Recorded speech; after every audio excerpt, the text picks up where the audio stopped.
Hi guys, welcome to our daily encounter.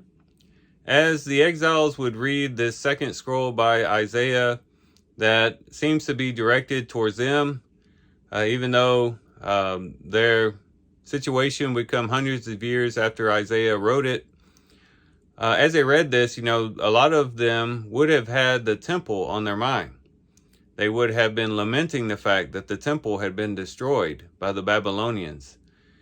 And even moving forward, as the exiles would return back to Jerusalem, one of their main concerns would be rebuilding the temple. And even when they rebuild the temple, the sorrow that they would feel as they compared it to the glory of Solomon's temple. And as they realized that the temple that they had built for the Lord paled in comparison to that wondrous, glorious temple that Solomon had constructed. And so the word in Isaiah 66 would apply to the exiles while they were in exile, but also to the returning exiles. And there's even a message here for us as New Testament believers. There he says, starting in verse 1, "Thus says Yahweh, heaven is my throne, and the earth is the footstool of my feet. Where then is a house you could build for me? And where is a place that I may rest? For my hand made all these things. Thus all these things came into being, declares Yahweh. But to this one I will look, to him who is humble and contrite of spirit, and who trembles at my word." When it comes to God's economy, when it comes to God's perspective, what is a glorious temple? What is a glorious dwelling place? Is it an expensive cathedral? Is it Solomon's temple and all of its glory? Is it in some structure that someone might build that is impressive and maybe even be one of the 7 wonders of the world? Is that what the Lord is looking for when he's looking for places to dwell? Well, this text shows us that's clearly not the case.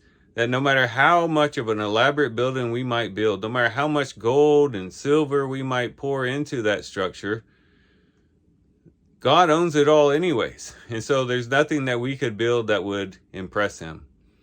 What God really desires is our heart. Not what we can build up, but the bringing low of our own hearts. He says, but to this one I will look, to him who is humble and contrite of spirit, and who trembles at my word. And that's a rare thing here on this earth, to find someone who is truly humble, a person who is contrite of spirit, who feels sorrow for their sins, and they realize how far they've fallen short from God's standard.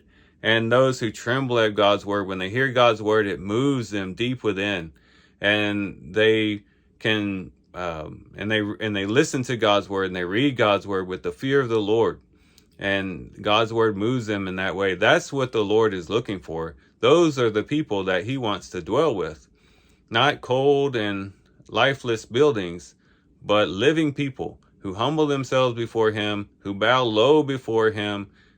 The Lord sees such people, and he comes and dwells with them, and abides with them, and lives with them, and will continue to live with them forever.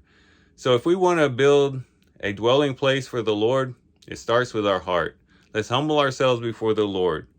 Let's be humble, contrite of spirit, and let's tremble at God's word. Walk in the fear of the Lord. And if we do that, we'll be opening up the pathway for God to come and dwell with us, abide with us, to help us and strengthen us through this life. So these are some things we can reflect on and think about as we do our reading today. With that, guys, I do thank you for watching the video today. Hope you guys have a great day. Love you guys. God bless.